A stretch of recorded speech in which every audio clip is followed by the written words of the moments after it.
Ukraine's long-range strikes on Russia have yielded expected results as 2 months after the bombardments, there are clear signs of the Russian retail fuel market weakening.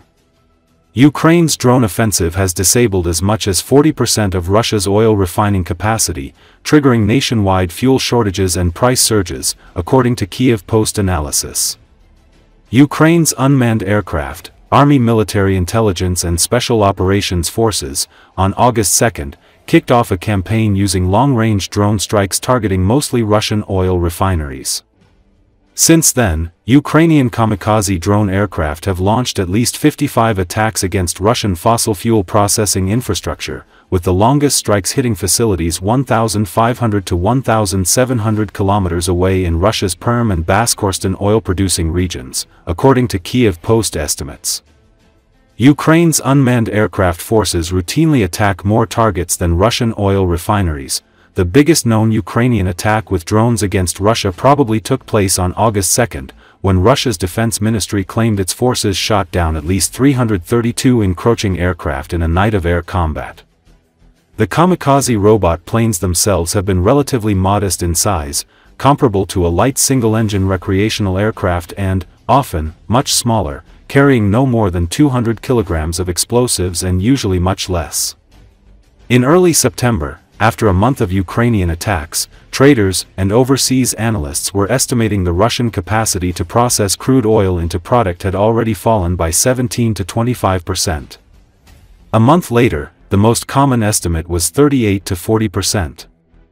With 3/4 of Russia's entire oil processing capacity located within the 1,800 to 2,000 kilometer maximum range of Ukrainian long-range aircraft, the bottom line appears to be that after 2 months of strikes, Ukraine has managed to knock offline about every second Russian oil refinery it can hit, and with follow-up strikes kept it offline. Some refineries have been hit 3 times in the past 2 months. Equally important, politically for the Kremlin, is that retail prices for automobile fuel have shot up across Russia 20 to 30%, with spikes up to 40% reported in far-flung markets. In September, gasoline trading volumes fell by 5%, fuel sales by 1.4%, summer diesel by 11%, and prices increased by 5%. Total Russian gasoline and diesel fuel production fell by 6% in August, another 18% in September, and about 70% of that capacity loss was caused by Ukrainian drones blowing up pieces of the Russian energy production infrastructure. For average Russians, Ukraine's strikes throughout much of the war have not been particularly visible because Russia's state-controlled media downplays these attacks. However, millions of Russian citizens either operating vehicles or needing them for transportation have directly experienced fuel shortages in the past 60 days, or sat in a car queue stretching kilometers, driven up with a near-empty tank to a close filling station or even drawn fuel rationing coupons. Russian regions without substantial economic and political clout have been the most affected. The worst-off Russia-controlled region is the occupied Ukrainian territory Crimea, where peninsula fuel stations ran out of product for more than a week in late September. Shortages first were reported in remote Russian territories like Buryatia, followed by Yakutia, Chukosha, Kuril and Ukraine's Luhansk region.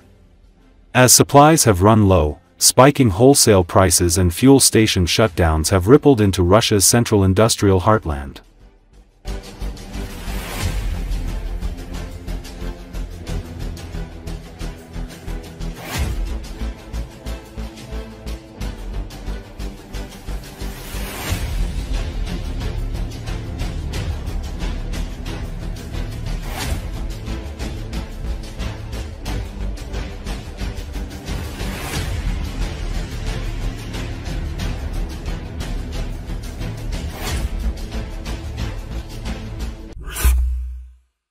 The Russian energy sector is in critical condition, facing a systematic failure and a capacity deficit that has already reached 25 gigawatts. This was stated by Lieutenant Andriy Kovalenko, head of the National Security and Defense Council's Center for Countering Disinformation, on his Telegram channel. Kovalenko notes that the current situation is not a random glitch, but a deep-seated problem that makes the Russian energy system extremely vulnerable, emphasizing the scale of the problem.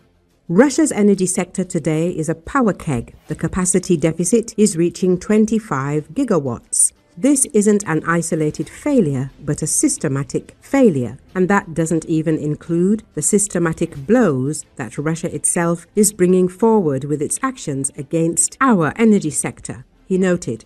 Instead of making the necessary investments in its own thermal power plants, Moscow is facing depleted reserves due to international sanctions and the physical aging of its equipment. Kovalenko noted that without Western components, modernization of the industry is virtually impossible, and the system is bursting at the seams, even without external attacks. Kovalenko harshly criticized the actions of the Russian leadership, pointing out the futility of attacks on the Ukrainian energy system, the restoration of which is supported by the West. Putin's actions to attack our energy sector, which the West is helping to restore, are nothing but utter idiocy, because it will be very difficult for Russians to restore the Russian energy sector once a symmetrical response is launched. So far, Belgorod has felt this. The consequences of the shortage are already being felt across the country. 42 Russian regions are forced to impose restrictions on electricity consumption during peak hours. Problems are being reported in central Russia, Siberia, and the Far East. The head of the Central Power Supply Center warned that the consequences could be significantly worse. The loss of refineries will still seem like a cakewalk for Russians. Amid a domestic crisis, Russia continues to finance the construction of nuclear power plants abroad, particularly in Africa, under the auspices of Rosatom, while its own cities find themselves on the brink of blackouts.